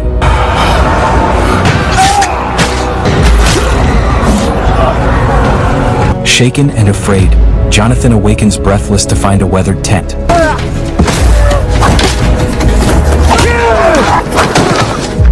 Suddenly ambushed by Samuel, who doesn't recognize him at first, Jonathan is soon warmly welcomed by Samuel and Hela, who remember him as the boy Samuel once taught. You remain a gracious host. Seated by the fire, Jonathan urgently asks why a curse seems to cling to his father. Samuel solemnly explains that Saul's downfall comes from his refusal to relinquish power, a king who has made himself a god, breaking the first commandment. It changes nothing. Despite Samuel's pleas, he cannot heal Saul, and Jonathan's visions may or may not come true. When Jonathan reaffirms his loyalty to God, Samuel reveals a powerful truth. He has anointed a new king, one whose reign will endure. A king whose reign will know. As Jonathan departs, Samuel warns him to pass cautiously through the great valley, sensing a growing darkness there. As David returns to Bethlehem, Saul suffers a violent fit, haunted by visions of Goliath. No. Panicked, he calls for David, but Ahinoam gently explains he's gone. I need him to play for me. I know. Fearful of losing Saul, she vows to find another way and in a final act of hope or desperation, gives him the last of Bisay's dark potion. Meanwhile, enraged, Goliath and his brothers storm out, terrifying some local Israelites as they vow to kill all the Hebrews in the house of Saul. Back in Bethlehem, Ava and Jesse see David approaching from afar, David! both overwhelmed with joy to welcome him home.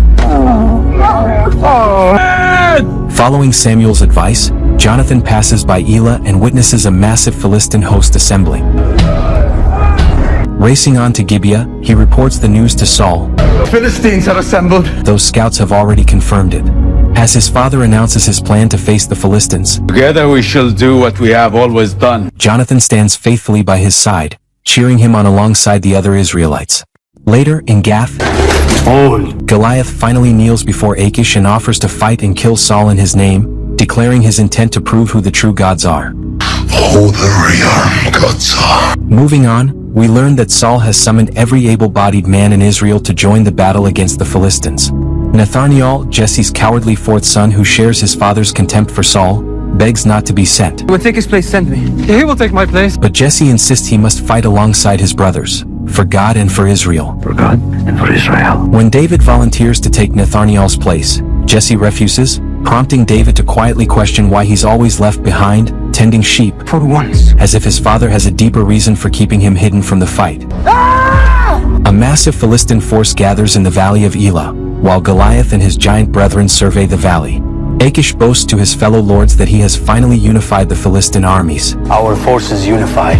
Across the valley, Saul complains that he has fought and bled for Israel for 30 years, but Abner gently rebukes him, urging him to focus on the battle ahead.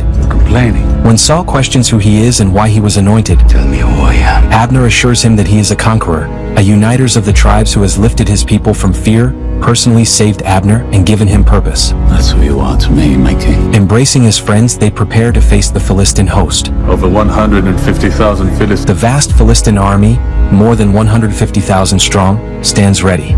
Joab confidently vows that 10 Philistines will fall for every Israelite. Jonathan examines the sword of a nervous young soldier, Eleazar, and gently reassures him that God fights for Israel. When asked if Samuel will bless the battle, Jonathan hesitates and offers silence instead of certainty, God wills it. choosing comfort over truth. Who can stand against us? As Saul moves among the troops, Adriel, the elder of Judah, arrives with 25,000 men, publicly pledging support but privately warning Saul that their conflict is far from forgotten. Nathaniel, David's fearful brother, cowers while most soldiers cheer defiantly as Saul rides proudly at their head. Meanwhile, David and Jesse remain in Bethlehem, continuing their daily routines. You the glory in everything that we do. David tends the sheep and helps with chores. The quiet countryside is stark contrast to the chaos of war. Samuel arrives unexpectedly and is warmly welcomed by David, who leads him to meet Jesse. As they share a humble meal, Jesse apologizes, saying he's already given his best to the king's war effort. Did you? Samuel challenges this claim. Seizing the moment, David expresses frustration at being left behind. I want to go fight. Samuel responds with a cryptic story about olive trees and their purpose in different seasons. Frustrated, Jesse demands Samuel's purpose, only to learn the prophet has come to atone for the house's sins with a sacrifice. With vultures circling overhead, eagerly awaiting fresh carrion, Achish rides forth from the Philistine host. From across the field, Seems angry. Jonathan empathizes with how Achish seems driven by anger, but Saul insists that if the roles were reversed, Jonathan would lead with strategy, not emotion. Achish plants his flag, followed by representatives from Ashkelon, Ashdod, and Gaza, Ekron notably absent. The Philistine army has swelled to a staggering 200,000, and the lords press Achish to begin the assault. But Achish refuses. He wants more than a military victory. He wants to break Israel's spirit. To that end, Goliath steps forward from the Philistine lines, a towering, fearsome figure who silences the battlefield with his presence. Raise your king! The Israelites are stunned. Even the hardened Joab calls him a god of earth. Goliath challenges Saul, proposing a divine contest, Israel's God versus the Philistines, to see whose power prevails. A shadow of dread falls over the Israelite ranks. As Saul listens, he envisions Goliath crashing his skull, Gather yourself. causing him to fall from his horse and shatter the vial of Bisay's potion that kept his madness at bay. Lost and overwhelmed, Saul flees, promising his daughter to anyone who defeats the giant. Offer my daughter in marriage! As night falls, David plays his lyre for Samuel, his music drifting softly through the quiet hills. Why do we wait? He voices his frustration. I am ready. Ready for battle, yet still confined here. Samuel, calm and patient, shifts David's focus to his mother, a woman of deep love and purpose, likening her to his own mother, Hannah, whose handmade robe he treasures as a sacred symbol of faith and prayer. I've been seeing things. David then shares a recurring vision, a lush garden atop a mountain which Samuel identifies as Eden, guarded by a warrior with a drawn sword. Samuel explains this figure is the captain of the Lord's armies. Walls of Jericho fell down. He recalls how Jericho's walls fell not through might, but because Joshua humbled himself, asking not if God was on his side, but if he was on God's. Why show these visions to me? David, confused, wonders why he sees such visions yet remains sidelined. Samuel gently reminds him he's thinking in yesterday's terms. You speak as if today is yesterday. Citing Ecclesiastes 3, he tells David there is a time to act and a time to wait, and David's time will come. Several days, Goliath emerges from the Philistine lines, his towering figure casting fear as he challenges Israel to send a champion for single combat. His booming voice and unshakable confidence demoralize the Israelite camp, leaving them fearful and uncertain of their fate. As word of Goliath's rise and Saul's unraveling reaches Gibeah, Queen Ahinoam is crushed by despair.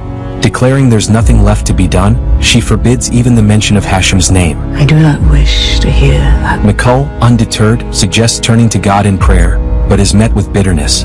Refusing to surrender to hopelessness, Michal quietly retrieves a sacred scroll from the scriptorium and prepares to leave in search of her father. Phil, have you lost your mind? Before she can go, Merav intercepts her, urging her to stay, especially with Eshbal gone and their mother broken. But seeing the determination in Michal's eyes, Merav relents, deciding to ride with her. You died, there'll be no one left to entertain me. She teases that she wouldn't want to be left behind without anyone to entertain her, but beneath the jest lies something deeper. Unlike their mother, Merav believes there's hope still worth chasing, even into the darkness. Disheartened by the lack of leadership, the warriors of Zebulun abandon the battlefield. God is not with our king. Eliab denounces them as cowards, but they challenge him. Why don't you face the giant? Adriel intervenes, sympathizing with their disillusionment and offering to lead, while blaming Jonathan for hiding in Saul's tent. Abner rebukes him sharply, but the accusation lingers. Realizing the truth in the accusation, Jonathan intends to face Goliath if necessary. Abner pleads with him, but Jonathan remains resolute. No other way! As they ride, Merav wonders if their mother even notices their absence. By now, Mother must know we're gone. When Michal hums David's tune, Merav teases, but Michal coldly insists she's done thinking about him after he left their father behind. Later, as Samuel offers a solemn sacrifice, if Jesse refuses to release David, Samuel warns, it will only break him. Send me your champion! As Goliath's taunts grow bolder, Abner proposes a daring plan to Jonathan. lead a covert night raid with Gentile mercenaries to assassinate Goliath in his sleep and end the standoff quietly without a direct duel. You'll stay by my father's side. As David sleeps, he dreams of the commander of the Lord's army standing in a stream. Sensing holiness, he removes his sandals and bows. What would you have your servant do? When he asks what God desires, the commander points to the water, where David retrieves a stained stone. He wakes, troubled and unsure of his purpose, until Jesse's voice calls him, pulling him back to reality. When David arrives home, he finds Jesse preparing a donkey loaded with food for the battlefield. To his surprise, Jesse says David will deliver it himself. But before he goes, Jesse finally reveals long-held truths. Born an enemy of our people. David's mother, Nitzavet, was a Gentile, unlike Jesse's first wife, whose noble bloodline was meant to purify Jesse's Moabite heritage through Ruth. Though Nitzavet was loving, her terrifying visions about David's destiny made people uneasy. Let him rise. Her dying wish was for Jesse to release David so he could fulfill what she foresaw. Jesse confesses that he kept David in the fields not out of shame, Because I love you. but because David was the last piece of Nitzavet he had left. Forgive me, son. Overcome with emotion, father and son embrace as Jesse asks for forgiveness and expresses his deep love. Before departing on his covert mission, Jonathan visits Saul's tent to say goodbye, only to find Doeg waiting inside. Tension crackles as Doeg, ever the manipulative Edomite, tries to bargain for the name of the one Samuel anointed in Judah. He warns that Jonathan's mission against the Philistines is doomed. Disgusted, Jonathan rejects the offer and vows that if he dies, he'll make sure Doeg dies first. It will not be before I watch the life drain from your eyes. Turning to Saul, Jonathan confesses that he knows the truth about the rift with Samuel. But despite it all, he chooses to remain loyal to his father until the end. As he leaves, Saul, his madness beginning to resurface, relives his haunting vision of Jonathan's death. Outside, Jonathan meets the mercenaries gathered by Abner. Before they depart, Abner gives him a dagger and prays that God will go with him. While David prepares to leave, Jesse blesses him again, reaffirming his love. I love you. As Samuel heads off in another direction, he too blesses David, reminding him that the Lord sees his heart, the heart of a roaring lion. They roar. Watching his son depart, Jesse calls out to him to rise and meet his destiny. Under the cover of darkness, Jonathan leads a stealthy band of Gentile mercenaries on a daring raid, hoping Goliath's assassination will unite Israel's tribes and shatter the stalemate gripping the war. Meanwhile, Zebulun's forces silently withdraw from the battlefield across the valley. As Jonathan's group draws closer to Goliath's tent, one of the mercenaries, trusted and close, reveals himself as a double agent. What was meant to be a precision strike turns into a catastrophic ambush. At the same time, the retreating forces of Zebulun are caught off guard and massacred by hidden Philistine units, their exit path transformed into a killing field. Michal and Merav are forced into hiding just as the Philistines launch their surprise attack on Zebulun's forces. Jonathan fights valiantly, but the odds are overwhelming.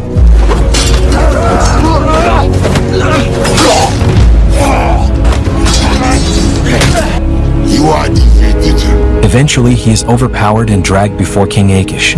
Forced to kneel in chains, he faces the Philistine monarch. The next day, the Israelites are weary, supplies dwindling, and morale crumbling. Starving men will do anything. Then Goliath emerges, towering and triumphant, delivering a cruel psychological blow.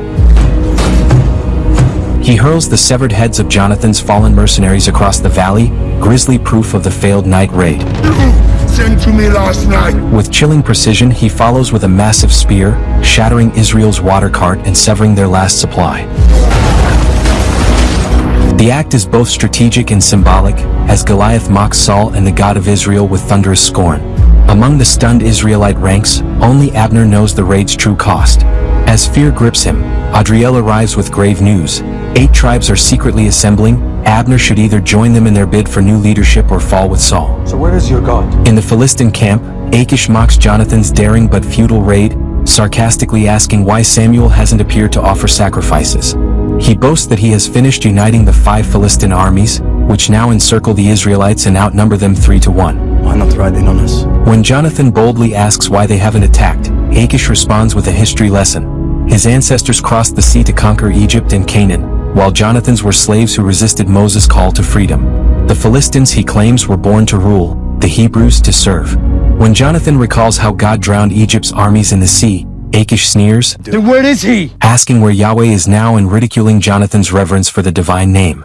But Jonathan sees past his bravado to the fear beneath. Infuriated, Achish sends him back to camp with a chilling warning. Convince him to surrender. Surrender by tomorrow or face annihilation. He promises to personally kill Jonathan. My arrow will pierce your heart. Just as Jonathan saw in his vision, along with his sisters and mother. Meanwhile, Queen Ahinoam searches for her daughters, pressing Kezia, the household servant, for answers. At first evasive, Kezia finally breaks down, revealing their whereabouts and begging forgiveness. To aid the king in his time of need. Enraged that Kezia chose loyalty to her daughters over obedience, Ahinoam coldly dismisses her from service. Do not cast me out! No! Arriving at the camp that morning, Michal and Merav are stunned by the hopelessness hanging over the Israelite soldiers. Michal sends Merav to find Abner and Jonathan, while she goes directly to Saul. She finds him in bed, trapped in a haze of darkness, tormented by the spirit of Agag, the Amalekite king whose memory still festers in Saul's soul. Though her presence offers a flicker of light, Saul remains locked in his despair. I brought you something. Undeterred, Michal begins reading from a sacred scroll, invoking Moses' words to the Israelites before facing the giants. You saw how he carried you. The Lord your God himself will fight for you just as he did in Egypt. He will show you the way back. Her voice cuts through the spiritual fog, reaching the broken king. Tears stream down Saul's face as he finally stirs, shaken by her words. When Michal pleads for him to rise, Saul breaks free from his torment and collapses into her arms, finally awakened. He always does. When news of the worsening crisis in Elah reaches Gibeah, Bisay, the witch spiritist, urges Ahinoam to flee. But the queen refuses. She recalls how, as a young girl, her family sojourned in Egypt and watched Pharaoh parade through the streets, radiant in gold like the sun. Israel, she says, had no such ruler, so she gave her life to shaping Saul into a king worthy of uniting the tribes, one who could rival Pharaoh in glory. Now, with her dream crumbling, she resolves to die beside it. I can die with my dream. At that moment, to her astonishment, Eshbal returns, accompanied by none other than Ahimelech, the high priest. With a donkey in tow, David travels from Bethlehem to the valley of Elah, singing and praying as he goes. He arrives just in time to hear Goliath deliver his final ultimatum, and is appalled by the silence of Israel's warriors. What are they doing? His fellow countrymen scoff. There is one God. Nathaniel, his cowardly brother, mockingly dares him to face the giant. He's our champion. He wants to fight the giant. Eliab suspects David only came to watch the battle and rebukes him. I will fight. Do not encourage him. But David insists he comes with their father's blessing, and declares he will fight Goliath. As tensions rise, Abner arrives and interrupts, summoning David to play his lyre and soothe the troubled King Saul. Upon entering the king's tent, David boldly declares that he has not come to play music, but to fight. Let him speak. He recounts how the Lord delivered him from the lion and the bear while protecting his flock, Struck it and killed it. expressing unwavering faith that God will also deliver him from the Philistine giant. Eliab scoffs, but Saul is stirred by David's conviction. Overruling Abner's objections, Saul names David champion and offers his own armor, I name you champion. a powerful gesture of trust and symbolic transfer of royal authority. As the queen confers with Eshbal and Ahimelech about Israel's bleak prospects, You must crown me king. Eshbal urges her to crown him king, claiming he can unite the northern tribes and restore the nation. He warns the Philistines will soon destroy the sacred scrolls and defile her. Ahinoam resists, demanding to know where he's been. Eshbal offers no details, only declaring his past dead and himself reborn, as the sole hope for Israel and his mother. We are Israel's only hope. In the Israelite camp, Abner fights to keep the fractured armies from falling apart. Where are you going? When Michal sees David clad in Saul's armor, she whispers that he looks like a king. You look like a king. David confesses he doesn't feel like one. Michal produces a strip of parchment, a paraphrase of God's charge to Joshua, and slips it into his armor. As the soldiers jeer and murmur, doubt creeps in, but Michal steadies him. She reminds David that God chooses the overlooked, the unlikely, those with hearts he alone sees, just as she sees the power inside of him in spite of her fear. I believe in you. With a kiss, she sends him forth, begging him to slay the giant and return to her. I cannot wear this armor, and I need to find a stream. As angry Israelites gather outside Saul's tent, Abner holds them back. Jonathan returns and relays King Achish's threat, but Abner, relieved he's alive, shares news of Saul's chosen champion, stunning Jonathan. When Adriel demands to stop David, Abner threatens him, until Saul appears, quieting the crowd and confronting his warriors with unexpected resolve. Try to take it from me. David searches for a stream and finds a stone, just like in his vision of the commander of the Lord's army. Jonathan confronts him, asking how a shepherd and musician has become Israel's champion. I'm the only one who offered. David challenges him, accusing him of forgetting the old stories and fearing the giant more than trusting God.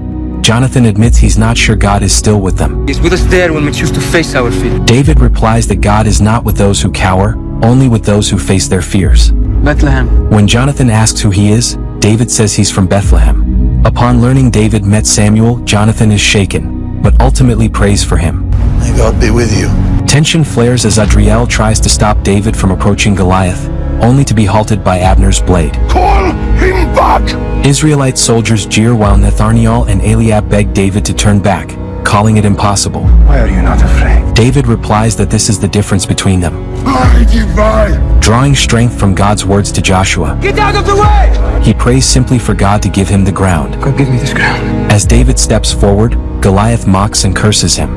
I ask for a king! Inspired by David's courage, Jonathan calls for his horse and tells Abner to prepare to follow if David succeeds. Maybe the king really has gone mad. Undaunted, David responds to Goliath's blasphemy with his famous declaration of faith, drawing laughter from both Achish and the towering giant. You know, there is a God in Israel! You do not deserve to come near me! David charges toward Goliath, dodging 2 spears, but the third grazes him and knocks him down. Michal watches in terror. As Goliath mocks David for daring to face him, Eliab raises his bow to shoot, only to be stopped by Jonathan. On the hill, to Achish's dismay, Samuel appears and offers a sacrifice, blessing the battle. Refusing to give up, Michal prays and cries out for David to rise. Rise up, David. As if summoned by her voice, David stands, bloodied but resolute, clutching a stone like the one from his vision. Goliath, furious, hurls another spear for his mother, but David evades it and slings his stone. It strikes Goliath's forehead, and for a breathless moment he stands still, then crashes to the earth. Silence follows. Then David rushes forward, seizes Goliath's sword, and cuts off the giant's head. Raising it high, he turns to see the armies roar and charge. David! Get my horse and my armor! Israel and Philistine clashing as Saul, Michal, and Merav watch in wonder. While Saul battles the Philistines, Ahinoam crowns Eshbaal, and Ahimelech reads God's exhortation to Joshua, unaware of the unfolding victory on the battlefield. Thanks for watching. Please do subscribe to our channel if you haven't, and let us know where you're watching from in the comments section. Your support is greatly appreciated, my dear friend. Feel free to click on the next video. Thank you. You are watching Abakaiso TV, the fruit of faith.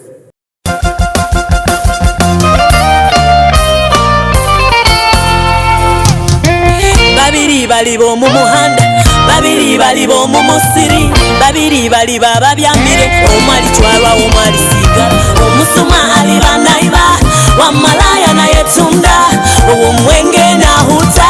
Hey, engwara negamba, simanyira likusanga nkaha, liba mundongo no digita, obo liba WhatsApp, no kwanira obaka abandi, taimu yo ehoireyo, akalimika kubala ready.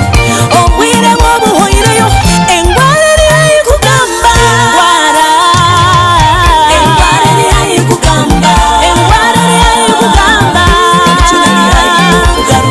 obwire bw'obuhoireyo mangwemwe andikise musajja mukulise mukaikoro mwana tumbire danga moyo Yesu ndiwe danga moyo, Yesu ndiwe danga moyo muhanda mazima bomezi atamwine naigoro lyewe kugaruka kutware kanise talina kamogo bona batamwikirize geheneri yebalinzire wegaruke muni bukyali embabazi nizikyalo boli karuka omuseno nganyire libetsa kyakora Yesu nyowe unyambaga onsanganye tekanize nganyira abansobeize nyamatali byomugenda engwara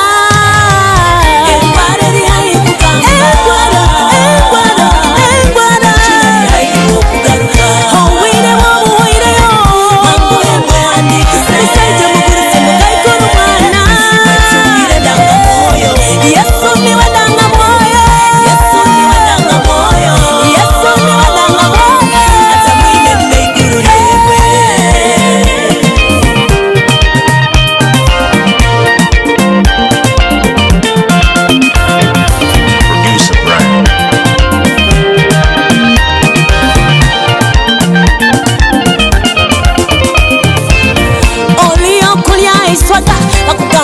kano yanga ekire kyobukirihika sitana likulisa fire bwobuli omukizamu bakakugamba time hoireyo otandika kebera pepa orolebye kaire nokora Yesu atakukugamba wekebere nibukyali obwire bwobuhoireyo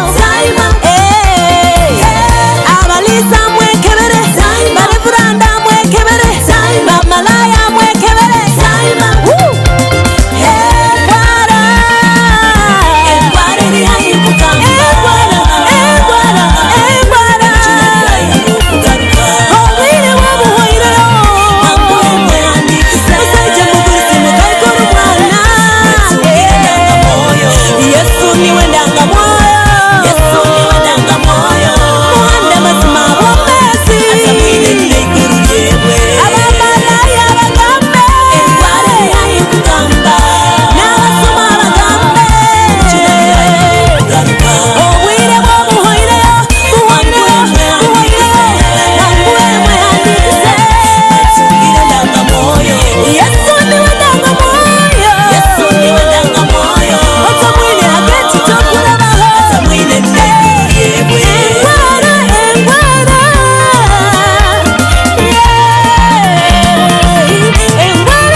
You are watching Abakaiso TV, the fruit of faith.